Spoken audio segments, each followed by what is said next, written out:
जीती हो तो कोई भी टीएमसी करने वाला लोग दूसरा दिन आकर यहाँ मंच मान के ममता बनर्जी का वो वक्तव्य लोगों को यहाँ के मजदूरों को सुना।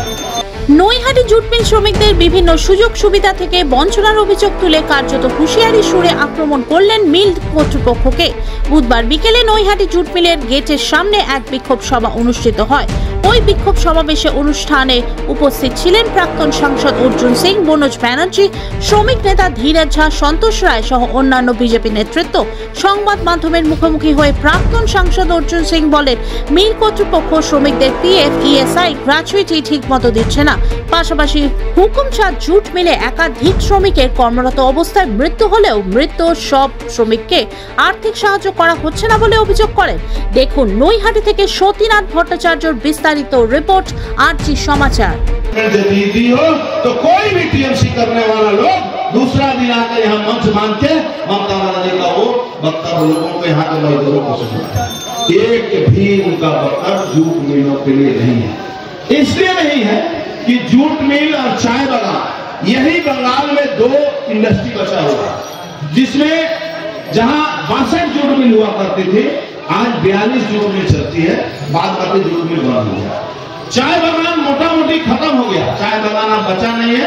हाँ, चुनाव जब आएगा तो ममता बनर्जी को क्या है बंद अच्छे ना हमें एक्वायर कर अधिग्रहण कर लिया हमने, और वहां सरकार एक कारखाना चलाएगी आपके जस्ट अपोजिट में डल्लभ कारखाना। ममता बनर्जी जब चुनाव आता है तो उसको अधिग्रहण, अभी तक 3 बार अधिग्रहण कर चुकी है, इस बार देखिएगा फिर अधिग्रहण होगा डल्लभ कारखाना का, वो अधिग्रहण करती है, बोले एक बार सरकार कोई कारखाना चला दे। अभी पश्चिम बंगाल में जूट मिलों के स्थिति को ममता बनर्जी ने मलय घटक और उसके तृणमूल ट्रेड यूनियन के लोगों के हाथ में और मैनेजमेंट बेच दिया। জেলে ঢুকাবো চন্দ্রাকে আর শ্রীবাস্তবকে, ওকে জেলে ঢুকাবো। আপনি চিন্তা করবেন না, ও আমাদের কর্মীদেরকে অত্যাচার করছে। একটা মানুষ মারা গেছিল শ্রমিক, আমরা তো সেদিন মিটিং করলাম, পরের দিন দিয়ে দিল, কিন্তু একটা মুসলমান শ্রমিক মারা গেল, তৃণমূল কোনো লড়াইও করলো না, সে পয়সাও পেল না। দেখুন মমতা ব্যানার্জির কাছে আর কোনো পথ নেই, এখন উনি বাঙালি বিহারি করবেন, বাংলা ভাষা করবেন। আচ্ছা বলুন তো, বাংলা ভাষায় বাংলা পশ্চিম বাংলা জল বলা যায় আর বাংলাদেশে পানি বলা যায়। আমরা চান করি বলি, ওরা বলে গোসল করতে যাই। আমরা সকালবেলা বলি, ওরা বলে ফজর বলে। তো কি ডিফারেন্স তো কিছু আছে। তো উনি শুধু একটা ইস্যু বানাবার চেষ্টা করছেন, কিন্তু মমতা ব্যানার্জিকে আর বাংলার বাঙালি হিন্দু কোনো কেউ উনাকে ভোট দেবে না। দেখে নিয়েছে, আজকে 8000 প্রাইমারি স্কুল বন্ধ করে দিয়েছে, আজকে 26,000 এসএসসি যারা টিচার তারা আজকে রাস্তায় ঘুরে বেড়াচ্ছে, আজকে ডিএ দিতে পারছেন না, আজকে হসপিটালে কোনো ট্রিটমেন্ট নেই, আজকে স্বাস্থ্য সাথী নামে লুট চলছে, আজকে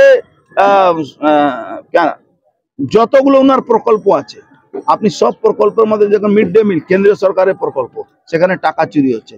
কোনো স্কুলে আপনার ইলেকশন হয় না, কোনো কলেজে ইলেকশন হয় না, উপরে ইউনিয়ন বানিয়ে ওখানে রেপ করা হচ্ছে, বলাৎকার করা হচ্ছে, লুট করা হচ্ছে, এডমিশনে পয়সা নেই। আজকে 3 মাস হয়ে গেল, আজকে এখন পর্যন্ত এডমিশন শুরু হয়নি কলেজে। দেখছেন তো মমতা ব্যানার্জি কোথায়? ওরা কি বাঙালি না? ওখানে বাংলা ভাষা না? মমতা ব্যানার্জি বাড়িতে যত ভাইপো ভাইয়ের ছেলেগুলো আছে বা ভাইজি আছে, কোন বাংলা মিডিয়ামে পড়ে? বউ খুঁজতে গেলে পাঞ্জাব থেকে খুঁজে নিয়ে এলেন, এখানে বাঙালি করছেন। নৈহাটি থেকে আবার জাল আধার কার্ড এবং পাসপোর্ট, সেই নৈহাটি তো মরুদ্যান আছে, নৈহাটি পার্থ আর ওর এমএলএ গুলো, ওর পার্টির লোকেরা। এখানে তো জাল সার্টিফিকেট, জাল মানুষ, জাল পুলিশ, জাল সবকিছু এখানে জাল আছে, ও নিজেও জাল আছে। দাদা আরেকটা বিষয়, শুভেন্দু অধিকারী, দিলীপ ঘোষ, সুকান্ত মজুমদার হেনস্থার শিকার, পরবর্তী পদক্ষেপ কি আপনি টার্গেট?